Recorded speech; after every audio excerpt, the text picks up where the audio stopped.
last thing, and yes, we're gonna focus in on Brian Bannister for a little bit. I wouldn't put myself low man on Brian Bannister, but I haven't been as hyped about the whole Brian Bannister thing since he arrived.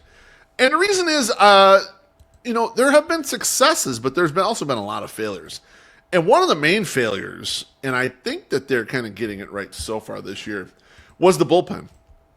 Last year's bullpen, he tried to assemble the parts, all the mismatched toys. This guy throws from this weird arm angle, and this guy throws frisbees up there, and this lefty almost throws underarm and all this shit. And basically none of it worked out. Every single turn it failed. But not only that, he had guys in guaranteed contracts in there. And so not only did it fail, but it made it harder to flip a guy out after, 6 weeks. And it's like, well, you're not doing well. Now, eventually they did with Tim Hill.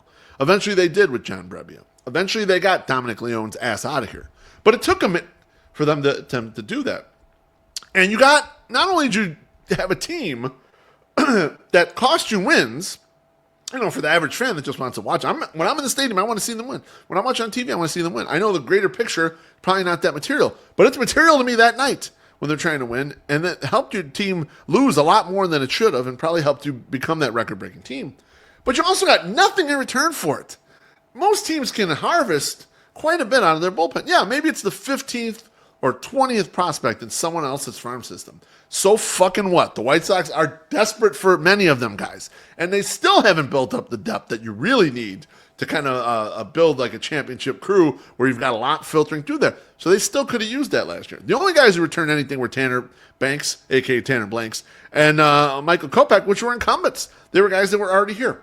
And so, from all intents and purposes, my liking, Bannister failed building that bullpen. And I'm going to put the blame squarely on him because I know Getz is listening to him a lot on the pitching side.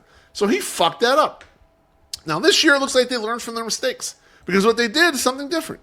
They mined for lower bullpen pieces. They did 40-man claims. They shuffled guys through waivers that were on the 40-man to see if they could push them down to the minors and still keep them here without having to waste a spot on them. They made small trades. They paid for cash and grabbing guys up. And what it turned out to be is you ended up with a group that has a lot of control. So you can shuffle guys from Chicago to Charlotte and back and forth. And so you can keep fresh arms. You can abort if someone's having a bad wave. A good example was they stayed with Jordan Leisure way too long. Now, you're not going to throw out Jordan Leisure. But you just didn't have the options last year. They didn't have themselves enough people in tow to make that work. And I mentioned the veterans that they kept on the roster forever. Because it was like, well, we're locked into these guys. They don't have that this year. In fact, the entire bullpen that Fangraphs has up projected for opening day, everyone has options. You can slide everyone back down to Charlotte, with the exception of Shane Smith, who was the Rule 5 pick, who they should 100% keep because they want to end up growing up that prospect depth. So I think that the approach this year is better. So far, the fruits that are bearing right now, Penn Murphy, my guy, Penn Murphy's going to become a big BeefLoaf guy. He just throws like this frisbee bullshit up there, and it's absolutely, they can't hit it. And it's so much fun to watch. I have no idea why the Mariners just got rid of him. I mean, he'd been injured. I get it, but why not just take a shot and keep him in there? And Jordan Leisure's looked very sharp so far in spring training. He's been very good so far. I don't know if it keeps up. Last year he couldn't get the strikeouts, and I don't know if he was injured or what the deal was, or he just didn't have a wipeout pitch. No, but those guys look fine. And you start pairing them up with Fraser Elder and Gus Varland and Justin Anderson, who's not having a good spring training so far. But there you go. Now you got his team. And now you feel a little more resilient to the Prelander-Baroa injury. But also, if anyone has issues, anyone stinks for a month, you can send them to Charlotte, bring the next arm up.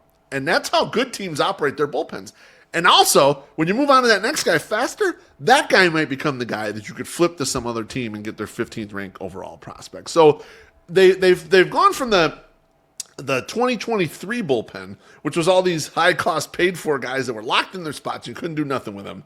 2024, maybe the transition year. It didn't work out at all. I blame you, Brian Bannister. 2025, if we have success, this will be a feather in Brian Bannister's cap. And hopefully that bullpen won't be bottom of the league. Hopefully they can get themselves a league average bullpen. Remember, though, no one's expecting that because Dan Szymborski Zips had it projected as the worst bullpen he's ever seen. I don't believe it. I think they'll be better than that.